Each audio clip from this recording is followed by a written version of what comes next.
3 مغربيات عثر عليهن جثثاً هامدة داخل غرفة فندق بجزر الكاريبي، وسبب الوفاة ما زال مجهولاً.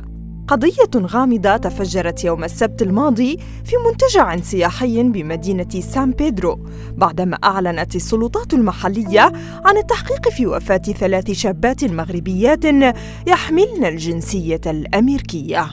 موظفو الفندق كانوا السباقين في اكتشاف هذه الواقعة الأليمة، فبعد ملاحظتهم لعدم استجابة الفتيات قرروا الذهاب إلى الغرفة من أجل التحقق من الأمر، إلا أن المفاجأة كانت صادمة.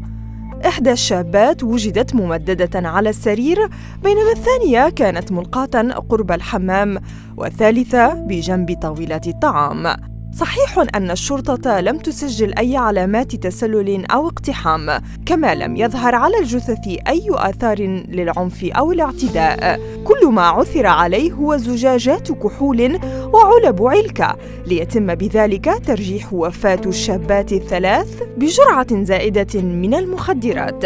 هو تقرير أولي وليس نهائياً، فالتحاليل المخبرية لم تصدر بعد لتأكيد هذه الفرضية، وهو ما يزيد من حدة غموض وتعقيد هذه القضية. هكذا فإن التحقيقات الأمنية ما زالت مستمرة من أجل الكشف عن الأسباب الدقيقة وراء هذه الواقعة